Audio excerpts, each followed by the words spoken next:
जिंदगी में। देखो लाइफ जो है ना गाइस, एक बार मिलती है जिंदगी, सिर्फ और सिर्फ एक बार।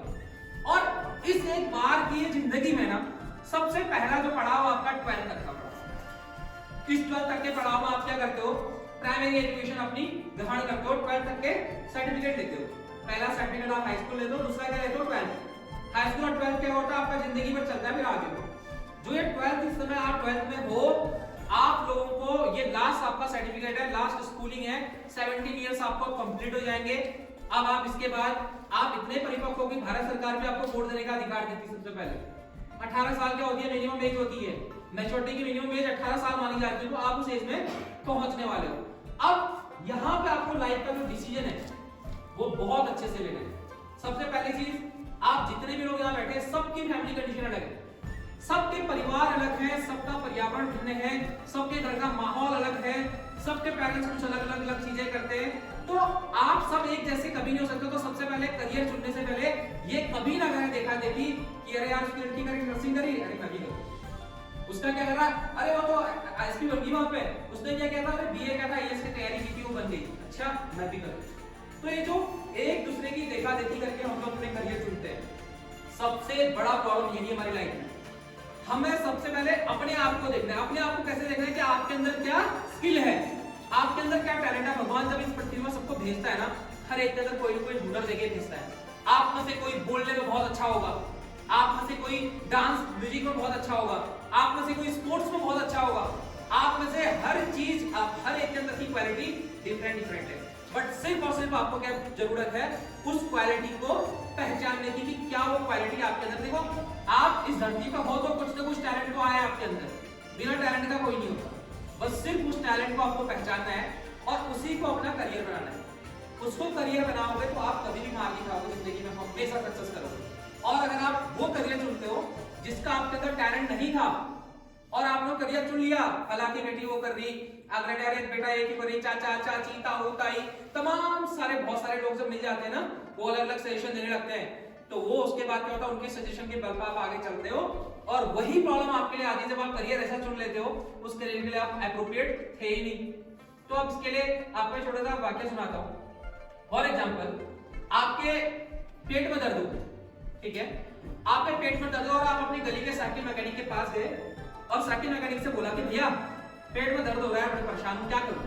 बोला बेटा एक काम कर, वो नीले पत्ते वाली गोली आती है ना, वो गोली ले आ, वो मेडिकल स्टोर पर जाके मिलेगी, वो गोली ले आ, उसको खाएगी तो ठीक हो जाएगी। आपने गोली लाई और खा गए, पता चला बीमारी कुछ और थी, खा कुछ और लिया, प्रॉब्लम कुछ और हो। अगर वही क्वेश्चन आप किसी डॉक्टर के पास जाते हो, डॉक्टर सबसे पहले क्या पूछता है कि बेटा पेट में दर्द कहां पर हो रहा है, कल रात आपने क्या खाया था, उससे पहले क्या खाया था, दर्द बार बार हो रहा कि रुक के हो रहा। वो आपसे क्या करता है, पूरा एग्जामिनेशन करता है आपका, फिर आपको क्या करता है, राइट दवाई बताता है, राइट टैबलेट बताता है कि क्या राइट आपके लिए टैबलेट है, कौन सी टैबलेट आपको लेनी चाहिए जिससे आपका ये बीमारी आपकी ठीक होगी। तो सेम एटलीस्ट यहाँ पे आपको जब आप करियर चुनना होता है तो आपको एक अच्छे से अच्छा करियर काउंसलर चाहिए होता है जिसको क्या हो, ऑलरेडी फील्ड के बारे में पता हो, वो ऑलरेडी उस फील्ड में काम कर रहा हो, उसको उस फील्ड के बारे में बताओ।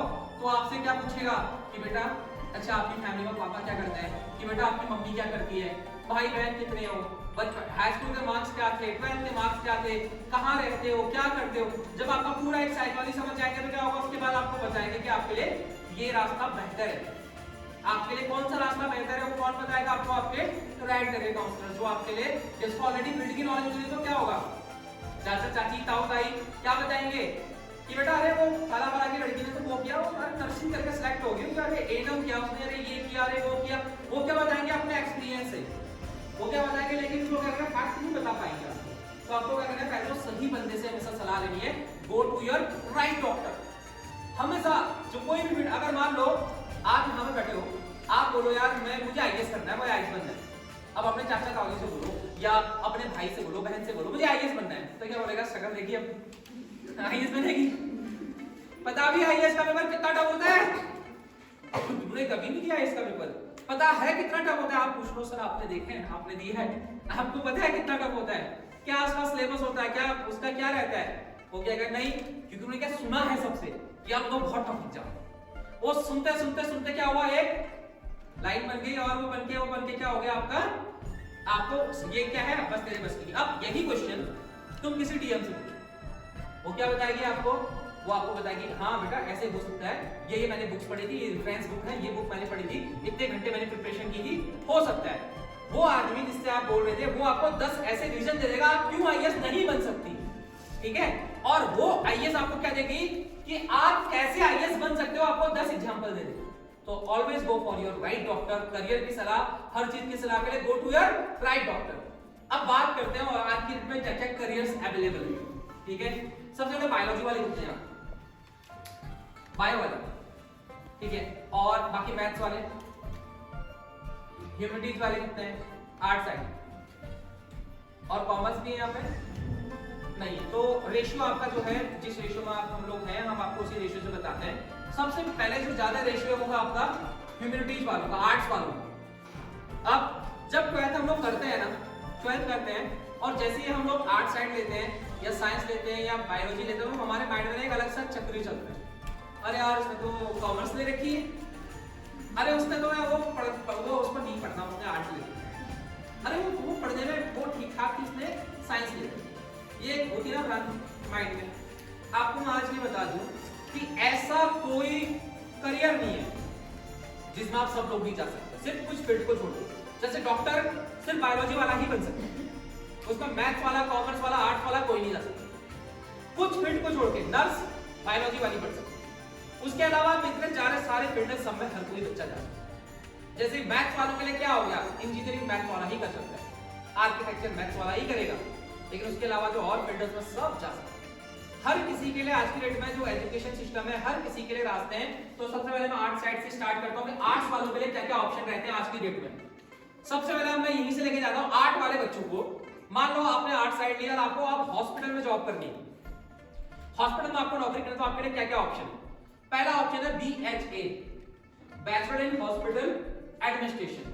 डॉक्टर होते हैं हॉस्पिटल में, नर्स होती है हॉस्पिटल में, पैरामेडिकल स्टाफ होता है हॉस्पिटल में, लेकिन सबको चलाने वाला कौन होता है भाई, तो पूरे स्टाफ को चलाता है वो कौन होता है, BHA, bachelor in hospital administration. Hospital गया आपको प्राइवेट हॉस्पिटल्स में सब जगह, हॉस्पिटल के ग्राउंड फ्लोर पे गया एक ऑफिस बने होते हैं, सब जगह लोग बैठे होते हैं जहां लोग अटेंडेंस लगा रहे हैं। जो BHA का काम क्या होता है, हॉस्पिटल में कोई भी लीगल और इलीगल एक्टिविटी को सॉल्व करना।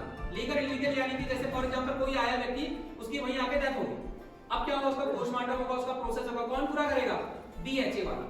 कोई एक्सीडेंट केस आया, उस एक्सीडेंट केस की पुलिस को इंफॉर्मेशन देनी है, लीगल नोटिस बनाने हैं, उसका क्या बनाना है, वो सारा कौन करेगा, BHA वाला। कौन सी नर्स कितने बजे ड्यूटी में आएगी, किसको कितने बजे से कितने बजे ड्यूटी करनी है, वो कौन डिसाइड करेगा, BHA वाला। कौन सा डॉक्टर कितने बजे किस कैबिन में बैठेगा, कौन डिसाइड करेगा, BHA वाला। किसकी कितनी तनख्वाह काटनी है, किसकी तनख्वाह कितनी बढ़ानी है, कौन डिसाइड करेगा, BHA वाला। हॉस्पिटल में नर्स या किसी के आने से पहले फाइनल इंटरव्यू, और जब उसका होगा, जब उसको कौन सैलरी कितनी मिलेगी, क्या मिलेगी, उसका पर डॉक्यूमेंटेशन कौन मेंटेन करेगा, BHA। तो आप बताओ, आर्ट साइड वाला बच्चा अगर BHA करता है तो हॉस्पिटल का एडमिन बन जाता है, और एडमिनिस्ट्रेटर के सारे काम मैं आपको बता रहा हूं। इस तरह अब मान लो इंश्योरेंस वाला गया, इंश्योरेंस दिया, मीडिया से बड़ी पावर है किसी के पास, मीडिया चाहे सेकंड में हीरो बना दे, मीडिया चाहे सेकंड में जीरो बना दे, सारी पावर्स किसके पास है, मीडिया के पास। मीडिया में जाने के लिए क्या करना पड़ता है, मास कम्युनिकेशन, PGMC 3 साल का कोर्स है, BA journalism in mass communication. BA journalism in mass communication अगर आप करते हैं, 3 साल का कोर्स है, 3 साल के बाद कहां जा सकते हो, सबसे पहली चीज टीवी, रेडियो और अखबार। टीवी में जो आपके मीडिया वाले होते हैं, टीवी मतलब प्रिंट मीडिया और इलेक्ट्रॉनिक मीडिया।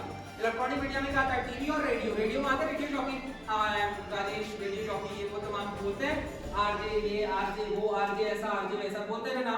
ये आरजे कौन होते हैं, रेडियो जॉकी, BGMC वाले। दूसरा टेलीविजन में, नमस्कार मैं श्रीधर सिंह, कैमरामैन इसके साथ ये। तो दूसरा क्या हुआ, वो कौन हुई, एंकर, यहीं से BGMC से बनते हैं। कैमरामैन BGMC वाला बनता है, रिकॉर्डर BGMC वाला बनता है, एडिटर BGMC वाला बनता है। भाई वो पूरा जो इंडस्ट्री है, पूरा एडिट भी तो करना पड़ता है ना, रिकॉर्ड करोगे, एडिट करोगे, सब कुछ करोगे, तो वो कौन करता है, BGMC वाला। तो BGMC का कोर्स हो गया। इसके अलावा कहां गए आप, टीवी एड्स, टेलीविजन एड्स। तो यहाँ जो भी है पूरी आपकी जो जर्नलिज्म की लाइन है, जितना भी रेडियो है, टीवी एड, ये है, आगे मॉडलिंग, ये सब चीजें इसके अंदर आ सकती है। तीसरा आ जाता है इसी के बाद BA इन फैशन डिजाइनिंग। अब फैशन डिजाइनिंग का क्या होगा, अब आपको जाना है मॉडल बनके, होता है मॉडलिंग होती है, अमेजन में देखते हो, फ्लिपकार्ट में देखते हो, स्क्रॉल करते हो, कपड़े पहने हुए मॉडल डाल रहे हैं, पर फोटो का 5,000, 10,000, 15,000, 20,000, 1 लाख तक लेते हैं पर फोटो।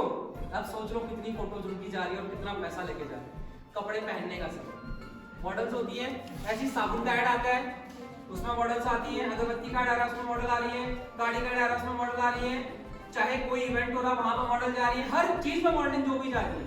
और टीवी इंडस्ट्री में, फिल्म इंडस्ट्री में देखते हो ना, सब मॉडल्स को लेते हैं, बैकग्राउंड आर्टिस्ट, ये कहां से होते हैं मॉडलिंग, ये कहां से होता है, बीए फैशन डिजाइनिंग। इसके अलावा इसमें क्या जा सकते हो, फैशन डिजाइनिंग का मतलब ये है क्लॉथ से, तो आप क्लॉथ डिजाइनिंग में जा सकते हो, टेक्सटाइल डिजाइनिंग में जा सकते हो, इसके बहुत ऑप्शंस हैं, ठीक है। इसके बाद अब आगे बात करते हैं आपका और कोर्सेज के बारे में बताता हूं। बीएचएम आपका बैचलर इन होटल मैनेजमेंट, इसी के साथ बीएचए आ गया, इसी के साथ बीए, मतलब ये जो होटल इंडस्ट्री है, hospital and hotel industry, cruise industry, airlines industry, इसके लिए आप ये कोर्स करने के लिए सारे एप्लीकेबल है। अगर आप मान लो बीएचएम करते हैं या बीएससी होटल मैनेजमेंट करते हैं, ठीक है, तो ये कोर्स, आप बीए टूरिज्म करते हैं तो ये सारे कोर्स कहां जाते हैं, होटल इंडस्ट्री, हॉस्पिटैलिटी इंडस्ट्री। इस इंडस्ट्री में इतना गजब का स्कोप आज की डेट में, गर्ल्स है ही नहीं, उनको रिक्वायर्ड है। एयरलाइंस में अगर वैकेंसी आ रही है वहां गर्ल्स नहीं है, कौन जा रहे हैं वहां, केरला वाले, साउथ वाले, तुम लोग क्यों नहीं जा सकते, वहां उनको पता है, वो 12th के बाद निकल जा रहे हैं। और आपको एक चीज और बता दूं, एयरलाइंस में आप 12th के बाद भी सीधे भी जा सकते हो अगर आपका कम्युनिकेशन बहुत अच्छा है, आप बोलने में परफेक्ट हो, आपकी बॉडी स्ट्रक्चर बहुत ठीक है, ठीक है, आप अपने आप को अच्छा एक्सप्रेस कर पाते हो, तो आप एयरलाइंस में डायरेक्ट ज्वाइन कर सकते हो। तो इसमें क्या होता है, होटल इंडस्ट्री में हो गया, होटल इंडस्ट्री देखी आपने, धोनी की वाइफ साक्षी सबको पता है ना, रवीना टंडन को सबको पता है ना, कहां से आई है सब लोग, होटल इंडस्ट्री तो आई है।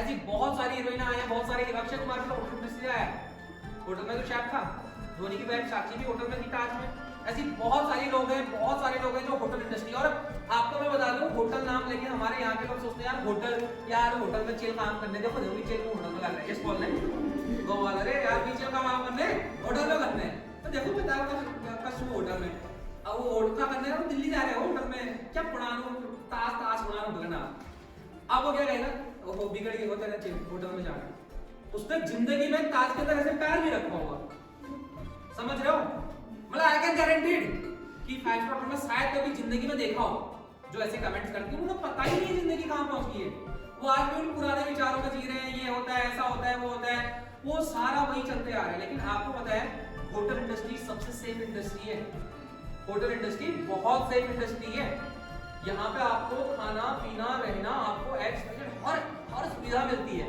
और गर्ल्स को स्पेशली इतना टैकल करना है क्योंकि क्या है, यहाँ गर्ल्स की कमी है, क्योंकि हर कोई गर्ल्स मूव नहीं करती, तो होटल इंडस्ट्री में बहुत अच्छे एक्सप्लोर के चांसेस होते हैं, बहुत अच्छी जॉब, मैं कह रहा हूँ सबसे जल्दी अगर किसी को होटल इंडस्ट्री में नौकरी मिलती है गर्ल्स सबसे ज्यादा, और बहुत अच्छी सैलरी है। आपको मैं 5 स्टार होटल की, आप YouTube में देखिएगा किस तरीके का 5 स्टार कैटेगरी का होटल्स होते हैं, 7 स्टार होटल्स होते हैं, क्या उनका यूनिफॉर्म होता है, क्या उनका रहन सहन होता है, आप उनको देखेंगे ना, मतलब आप वो लाइक करोगे भाई। और देश विदेश आप क्यों नहीं जा सकते, आप भी तो जा सकते हो, लेकिन क्या हमें थोड़ा सा इसकी ना सोच को बढ़ा के जाना। ऐसी अगर मैं बात करूं आपको और कोर्सेज की, तो होटल इंडस्ट्री में आपको बताइए इससे कहां जा सकते हैं, होटल इंडस्ट्री में, एयरलाइंस में, पानी के जहाज, क्रूज में, गवर्नमेंट नौकरियां तमाम आती हैं, रेलवे में, एयरलाइंस में, बैंकिंग में, तमाम नौकरियां आती है सरकारी।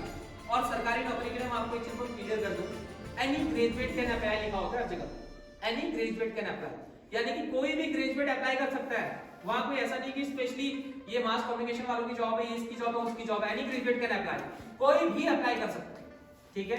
अब थोड़ा सा आगे चलते हैं, इसके बाद आपको लेके जाते हैं, ये हो गया। अब थोड़ा सा बायोलॉजी वालों के बारे में बताएं। बायोलॉजी वाले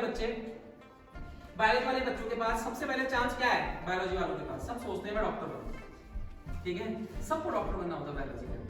और बायोलॉजी करके आप डॉक्टर कैसे बन सकते हो आपको पता है, डॉक्टर बनने के कितने तरीके हैं, 4 तरीके तो आपको पता होगा। एमबीबीएस तो सबको पता होगा, नीट का एग्जाम क्वालिफाई करोगे, फिर नीट में निकलोगे, फिर एमबीबीएस 5 साल का करोगे, ये तो सबको पता है। दूसरा ऑप्शन क्या है, बीडीएस डेंटल, ठीक है, वो भी आपका 4 साल का कोर्स है, वहां पे क्या बनते हैं, दांतों के डॉक्टर बनते हैं। तीसरा क्या है, बीएएमएस, बीएएमएस पता है सबको, Ayurveda, western Ayurveda medicine surgery, Ayurvedic doctor, ठीक है। और चौथा क्या होता है, होम्योपैथिक डॉक्टर, बीएचएमएस, ये क्या होता है होम्योपैथी के सारे कोर्स 5 साल के, ये सारे कोर्स 5 साल के डॉक्टरी के। इन पांचों कोर्स बहुत ज्यादा एक्सपेंसिव है, बहुत ज्यादा सस्ते नहीं होते। एमबीबीएस की अगर आपको प्राइवेट कॉलेज की फीस की बात करूं that is 22 lakh per year, ठीक है, लगभग 1 करोड़ 10 लाख से ऊपर जाता है खर्चा अगर आप प्राइवेट कॉलेज से एमबीबीएस करते हो। और यहीं पे अब आपको और अच्छे कोर्सेज बताता हूं। अब इसके अलावा एक अच्छा डॉक्टर कैसे बन सकता है, फिजियोथेरेपिस्ट। बीपीटी के बारे में पता है आपको, फिजियोथेरेपी के बारे में कितना जानते हो भाई, ये बताओ यार, इतना अच्छा कोर्स किसी को पता ही नहीं। फिजियोथेरेपी क्या होती है पता आपको? क्रिकेट देखते हो टीवी में, एक डॉक्टर आता है दौड़ के वहां से, वो देखते हैं खेलेगा नहीं खेलेगा, हाँ ना, उस डॉक्टर के नाम पे क्या निर्भर होता है खिलाड़ी की, खेलने वाला है नहीं खेलने वाला। आर्मी में जब वहां जब सैनिक जाता है तो सैनिक के साथ कौन सा डॉक्टर जाता है, एमबीबीएस के जाता है, वहां कौन जाता है, फिजियोथेरेपिस्ट। भाई तुरंत हड्डी में लगी, तुरंत ठीक किया, हाँ में जाओ, लड़ाई करो, वापस आओ, ये करो। ये कौन होता है, फिजियोथेरेपिस्ट। हड्डियां टूटती है जब ये प्लास्टर होता है, उसके बाद उसमें मूवमेंट कौन कराता है, फिजियोथेरेपिस्ट। हमारे जब एज हो जाती है, एज के बाद क्या होता है, घुटनों में दर्द, कमर में दर्द, ये पेन, वो पेन, जॉइंट्स पेन, इसका इलाज कौन करता है, फिजियोथेरेपिस्ट। मतलब एक ऐसा डॉक्टर जो इतने सारे इलाज करता है जितनी कॉमन प्रॉब्लम होती है। और इस कोर्स की पता है आपको इसकी फीस कितनी है, मात्र 60,000 रुपए। कोर्स मात्र 4 साल का, 4 साल में डॉक्टर। ये भी बहुत अच्छा कोर्स है फिजियोथेरेपी। इसके अलावा मैं आपको मेडिकल वालों को बात करूं, पैरामेडिकल कोर्सेज होते हैं। पैरामेडिकल कोर्सेज में क्या आता है, नर्सिंग तो सबको पता है एवरीवन, नर्सिंग में सिर्फ बीएससी नर्सिंग करना, उसके अलावा एएनएम जीएनएम की आपको कभी मत पढ़ना चेक करो, क्योंकि एएनएम और जीएनएम की कोई लायक नहीं।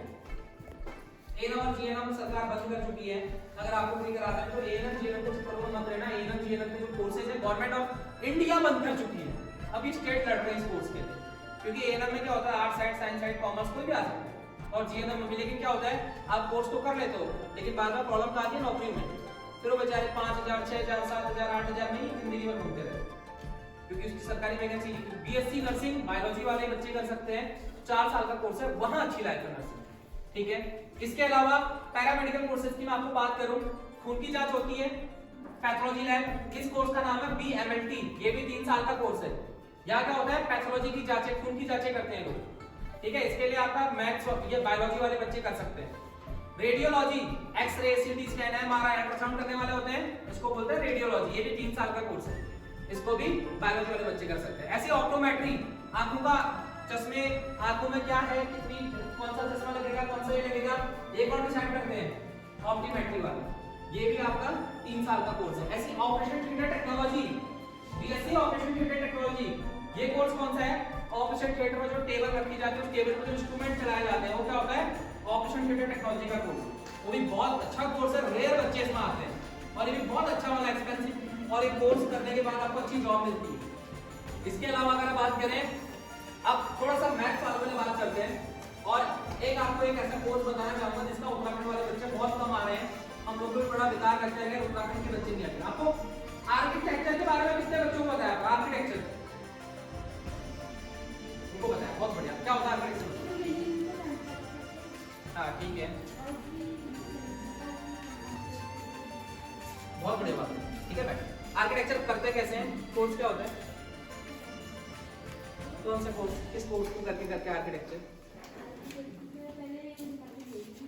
हाँ कॉलेज में वो क्लासेस होती है, हाँ चलो बहुत बढ़िया बात है। क्या नाम बेटा आपका, रक्षिता, ठीक है। तो अभी रक्षिता जैसा आपको बता रही है, बिल्कुल सही बात है। आपको आर्किटेक्चर का कोर्स के लिए क्या करना है, नाटा ये करके एग्जाम होता है, जैसे नीट होती है ना, वैसे नाटा करके एग्जाम होता है।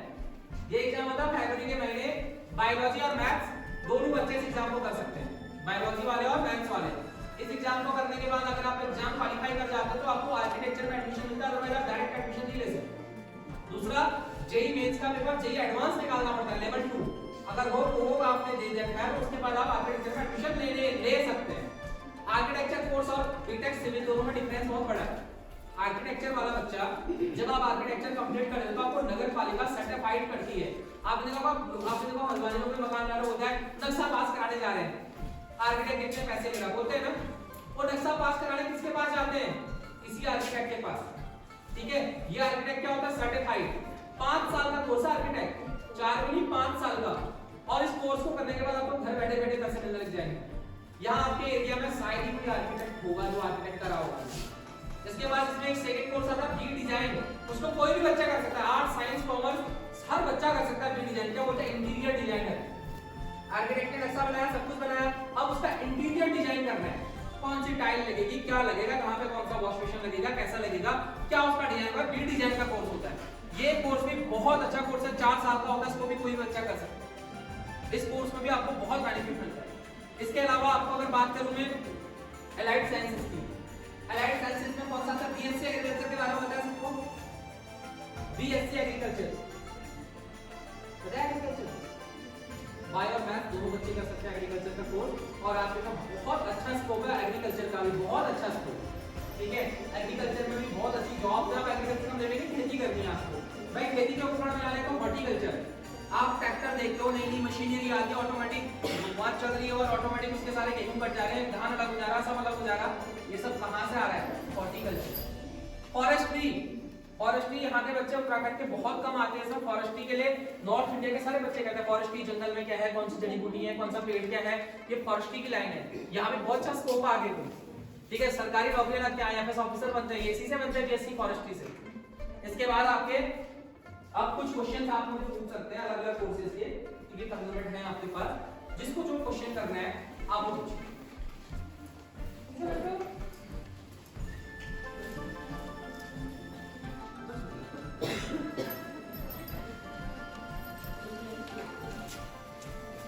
बच्चों सबने बहुत अच्छी जानकारी दी मैथ से रिलेटेड, मेडिकल साइंसेस से रिलेटेड, इंजीनियरिंग से रिलेटेड। अगर आप लोगों की कोई भी क्वेरी है तो आप लोग पूछिए। आकांक्षा बोला कुछ पूछना चाहती था, बताइए और कुछ पूछना चाहते हैं? सब कुछ तो ठीक है, किसी ने ये पूछा सर फीस कितनी है? फीस के बारे में बताता हूं आपको। सबसे पहले तो आप सोचो कि जब आप 12th कर लेते हैं ना, हम लोग सबसे पहले क्या सोचते हैं कि हमारी फैमिली वाले कैसे खर्चा उठाएं। पहले चीज तो माइंड में यही आता है ना, हमारा सबसे पहले बजट क्या होता है? पैसा, कि पैसा कैसे आएगा, क्या सब कुछ होगा। तो उस पैसे के लिए मैं आपको बता दूं, देखो कुछ कोर्सेज जो डिप्लोमा कोर्सेज है उनकी फीस लेस देन 50,000 होती है। जैसे फॉर एग्जांपल मैं जैसे होटल मैनेजमेंट के अगर डिप्लोमा की बात करूं तो उसकी पूरे साल की फीस है 37,000 होती है, 37,000 पूरे साल की फीस।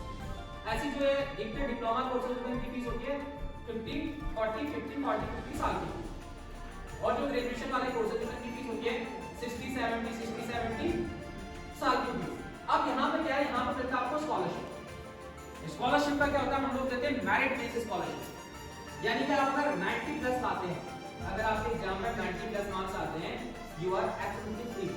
अब आपके लिए क्या होगा? कोर्स बिल्कुल फ्री हो जाएगा, ट्यूशन फीस बिल्कुल माफ, 100% स्कॉलरशिप। अगर आप 80, 90 के बीच में आते हैं, 85 to 75% आओ, तो ऐसे आपको हर क्षेत्र में स्कॉलरशिप मिलती है, कॉलेज आपको स्कॉलरशिप देते हैं। दूसरा एसटी, एससी और ओबीसी, तीन जो कैटेगरी होते हैं, एसटी, एससी और ओबीसी। अगर मान लो आपके पास ऑलरेडी वाला फैमिली की, आपके पास अगर आय प्रमाण पत्र है, अपना पहला डॉक्यूमेंट क्या चाहिए? आय प्रमाण पत्र। दूसरा चाहिए होता है आपका बैंक, खुद का अकाउंट, खुद का बैंक अकाउंट। और तीसरा उसके बाद आपकी जो है फैमिली का जो है ना, एक तो आधार कार्ड और राशन कार्ड, और ये डॉक्यूमेंट जो आपके लगता है, आधार कार्ड, राशन और जन्म प्रमाण पत्र। मैं ये आपका जन्म प्रमाण पत्र, अगर आप ये डॉक्यूमेंट अप्लाई करते हैं तो आपको गवर्नमेंट स्कॉलरशिप मिलती है। उस स्कॉलरशिप को आपको मिलती है समाज कल्याण विभाग के थ्रू। लेकिन ऐसे तीनों को मिलती है, ओबीसी को आजकल कम आ रही है, एसटी और एससी को पूरी आती है, मतलब जितना पैसा आप सबमिट करते हो उतना पैसा आपको गवर्नमेंट से रिफंड हो जाता है। तीसरा ऑप्शन होगा आपके पास बैंक लोन। कोई भी बैंक आपको एजुकेशन लोन पास करता है। एजुकेशन लोन के लिए क्या जरूरी है? आप बैंक के डिफॉल्टर नहीं होने चाहिए पहले कभी, मतलब आपके पेरेंट्स ने कभी लोन लिया और लोन नहीं चुकाया, ऐसा आपके साथ नहीं होना चाहिए। अगर आप बैंक डिफॉल्टर नहीं है और आपके पास आर्थिक, मतलब आपकी जो आर्थिक है, कृषि है, कृषि पर आधारित है, या जो भी आप मतलब जो भी काम करते हैं, जो भी आपका फैमिली इनकम है, वो इनकम आपको अगर कम है तो आपका ये बैंक ठीक होना चाहिए। कभी आपने बैंक से कोई लोन लिया, लोन चुकाया नहीं, आपके पेरेंट्स ने, ऐसा डिफॉल्टर नहीं होना चाहिए। तो आप SBI bank, Punjab national bank या किसी भी सरकारी बैंक से आप अपना एजुकेशन लोन अप्लाई कर सकते हैं। एजुकेशन लोन की कंडीशन क्या होती है? एजुकेशन लोन आपको अप्लाई होता है, लेकिन वो आपको जैसे आप अगर बैंक डिफॉल्टर में आपको एजुकेशन लोन मिलता है, परसेंटेज आपकी अच्छी होनी चाहिए। बिना परसेंटेज अच्छी के बैंक कभी लोन नहीं देता आपको। आपकी परसेंटेज अगर अच्छी है, 70 पार है तो बहुत बढ़िया बात है, लेकिन 60 से नीचे है तो बैंक लोन नहीं मिलता। अगर आपके परसेंटेज सेकंड डिवीजन अगर आप हैं तो बैंक आपका लोन पास नहीं करता, अगर आप फर्स्ट डिवीजन आते हैं तो बैंक आपका लोन अप्रूव करता है। और इस लोन की कंडीशन क्या होती है, जब आप जिस दिन आपको नौकरी मिलेगी उसके 1 साल बाद आपको पैसा चुकाना पड़ेगा, ठीक है। अब बैंक इसको मना क्यों करता है उसका मैं आपको रीजन बता देता हूँ। इस लोन में भारत सरकार ने ये शर्त रखी है कि अगर मान लो किसी बच्चे ने कोर्स कर दिया, मान लो किसी कारणवश और आगे पढ़ना चाहते हैं, मान लो आपने बीएससी किया तो पढ़ना एमएससी भी करूँ, तो आपको बैंक पैसे के लिए बायस नहीं कर सकता। एजुकेशन लोन में आपको बैंक किसी भी प्रकार से बायस नहीं कर सकता और यही बैंक की मजबूरी है कि हर बच्चे को लोन नहीं दे। मतलब इस लोन में बैंक आपसे जबरदस्ती कर सकता है पैसे लाओ, क्योंकि भारत सरकार के गाइडलाइन से चलता है जब तक उसकी नौकरी नहीं थी तब तक जो है आपको बैंक वो पैसे के लिए अप्लाई नहीं कर सकता। और इसी के लिए बैंक कॉलेज की गारंटी मांगता है कि जिस बच्चे को आप पढ़ा रहे हो ये बच्चा क्या वाकई में भाई आप इसको नौकरी लगा के दोगे, तो कॉलेज की गारंटी मांगता है। तो उसमें हम लोग एक आपको डॉक्यूमेंट बना के देते हैं जिसको हम लोन डॉक्यूमेंट बोलते हैं, ठीक है। लोन लेटर आप जो बैंक में लगाते हो तो उसके बाद भी आप आगे पढ़ सकते हो। और बहुत ज्यादा जरूरी है कि आप बहुत सारा खर्चा करो, क्योंकि पढ़ने के लिए आपको बहुत ज्यादा खर्चे की जरूरत नहीं है। आपको कॉलेज की जो फीस है अगर आप मान लो अच्छी परसेंटेज लेकर आते हो तो आपको लिमिटेशन मिल जाती है, फीस में आपको स्कॉलरशिप मिल जाती है, वहाँ फीस कम हो जाती है। अब 2-3-4 लोग अगर एक साथ आते हो तो मान लो एक छोटी सी बात है, अगर किसी कमरे को भी ले लो 4 लोग एक साथ मिले तो मान लो 3000 में लेके किराया क्या पड़ेगा आपको, 500-700 रुपये पड़ेगा। वैसे करके अपना कोर्स कंप्लीट किया, अपनी जॉब लगे। लेकिन बस कोर्स चुनने से पहले मेरी आपसे रिक्वेस्ट है इस चीज की कि वही कोर्स करना जिसका आपके अंदर टैलेंट है। किसी के बहकावे में आके कि नहीं यार उसकी लड़की ने ऐसा किया, वो कोर्स बहुत अच्छा है उसके साथ कर लो, मतलब किसी के बहकावे में नहीं आना। आपको ये फाइंड आउट करना है कि मेरे अंदर एक क्वालिटी है कि नहीं है। फॉर एग्जांपल आपको नर्सिंग करना है, नर्सिंग करना है और आपका नेचर कैसा है, आप किसी भी गंदगी को थोड़ी देर बर्दाश्त नहीं कर सकते, आप किसी का थोड़ी देर टॉलरेट नहीं कर सकते, आपको बहुत जल्दी गुस्सा आ जाता है, ठीक है। तो नर्सिंग में कैसे चलेगा ना, नर्सिंग में तो पेशेंट उल्टी भी रहेगा आपके सामने, खून से लग के भी आएगा, खून पूरा सना हुआ भी आएगा, उसको साफ भी करना आपने, उसके जो घर वाले हैं बार-बार आपको पूछेंगे कैसा है क्या है, वो परेशान भी करेंगे आपको, तो आपको बहुत सॉफ्ट नेचर का होना पड़ेगा तभी तो आप प्रोफेशन को अच्छे से निभा पाओगे। ऐसी बहुत सारी चीजें हैं। आपने लॉ करनी है, आपका मन करा वकील बनती हो और आप अपनी बात को नहीं रख पाते, आपको अपनी बात को रखने में प्रॉब्लम होती है, आपके अंदर वो वाली स्किल नहीं है, तो कैसे बनोगे उस स्किल में, कैसे आगे जाओगे आप जो है आपके अंदर उस स्किल को आपको डेवलप, मतलब जो ऑलरेडी डेवलप्ड स्किल है उसके ऊपर काम करोगे आपको जल्दी मिलेगा। मैं आपको अपना कॉन्टैक्ट नंबर देके जा रहा हूँ, ठीक है। आपको मान लो जब भी आपको कोर्स करना होगा, कोई भी कोर्स आप करना चाहेंगे तो आप मुझसे 1 बाय 1 मुझे कॉल करके पूछ सकते हैं, ठीक है। क्योंकि देखो सबकी कंडीशन में थोड़ा अलग-अलग होगी, फैमिली की सब कुछ अलग-अलग होगा, लेकिन आपको क्या आपके लिए सही रहेगा मैं आपको ट्राई दे सकता हूं। मेरा कॉन्टैक्ट नंबर आप नोट कर लीजिए, मेरा कॉन्टैक्ट नंबर है 8650 86